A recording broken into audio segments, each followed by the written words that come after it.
Бабушка говорила, каждый день она рождается вновь. Мы зовем ее Заря, дочь вчерашнего дня, мать завтрашнего. Всем привет! Вы на канале Краба, и это обзор игры The Stillness of the Wind.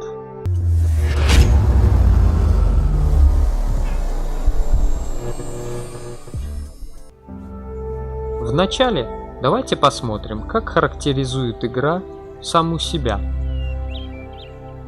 Это тихая игра о жизни и утрате. Один за другим все уехали из некогда людной деревни в город. Все, кроме Тальмы. На склоне лета она ведет простую уединенную жизнь, день за днем ухаживая за своим хозяйством и козами. Распоряжайтесь своим временем и решайте, как вы будете заботиться о ферме и животных.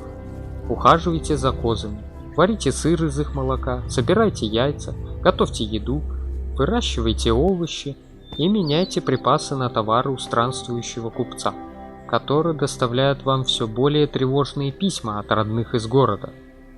Продолжение получившей признание игры Where the Gods неподвижность ветра — это тихое размышление о жизни и утрате.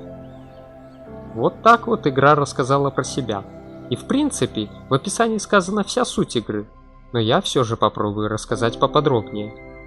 Игру мы начинаем с того, что нас учат и уже настраивают на то, что эта игра не особо про геймплей, а скорее про атмосферу, так как кнопок взаимодействия всего две. Это левая и правая клавиши мыши. И вот, игра предстает в своем стиле, меланхоличная и медитативно-неторопливая. Мы управляем, как сказано из описания, за одинокую бабушку по имени Тальма и решаем, как сегодня она проведет свой, не понаслышке одинокий день.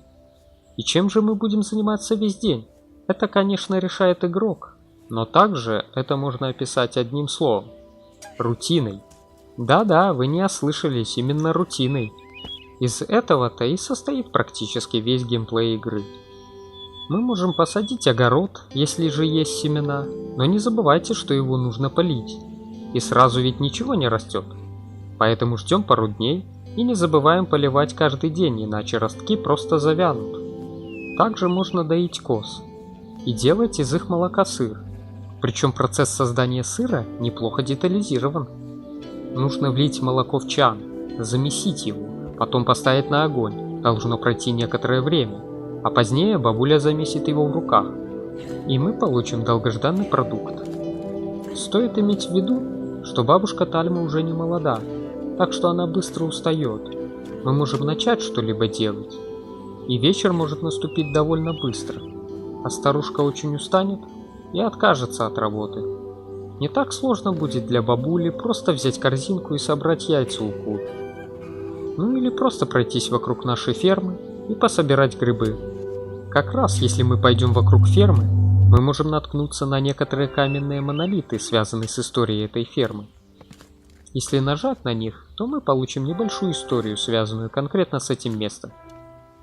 Так можно по крупицам собирать сюжет. Кстати, насчет сюжета.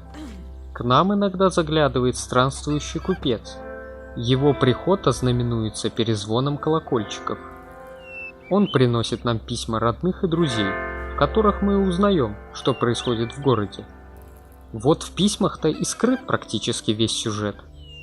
Через них мы узнаем о том, что все уехали в город, покинув эту землю, и здесь осталась только наша бабушка.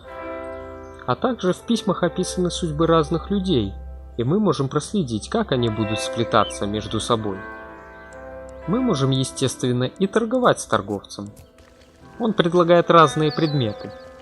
Это могут быть семена различных растений, сено для наших коз, можем купить кур и даже гильзы патронов для ружья. И есть у него и некоторые легендарные диковинки, типа ковров, ваз, мечей. Это, как я понял, предметы, связанные с прошлыми воспоминаниями бабули. Их можно купить, чтобы еще больше узнать и погрузиться в сюжет. Покупаются же они просто-напросто через бартер, как и все остальные предметы. Цены же у купца довольно-таки высокие.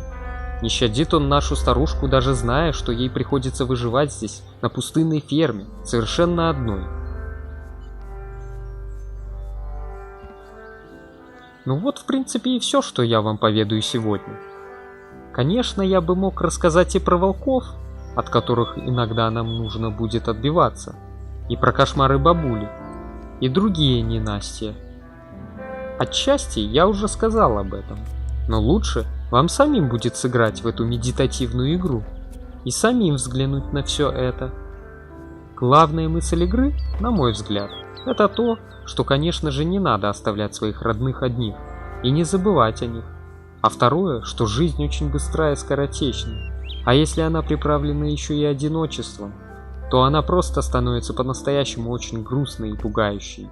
Если вы любите спокойные, тихие и мирные игры, которые заставляют задуматься, или просто расслабиться и погружаться в сюжет и атмосферу, то, возможно, вам подойдет эта игра. Ну что же, а я хочу с вами попрощаться. Спасибо за то, что смотрели и слушали меня. Если хотите, то можете посмотреть мое прохождение этой игры на этом же канале. Подписывайтесь на канал, ставьте лайки или дизлайки, комментируйте видео, оставляйте свои пожелания и предложения по поводу канала. А также не будьте одинокими и не делайте никого одиноким. Всем счастливо и всем пока!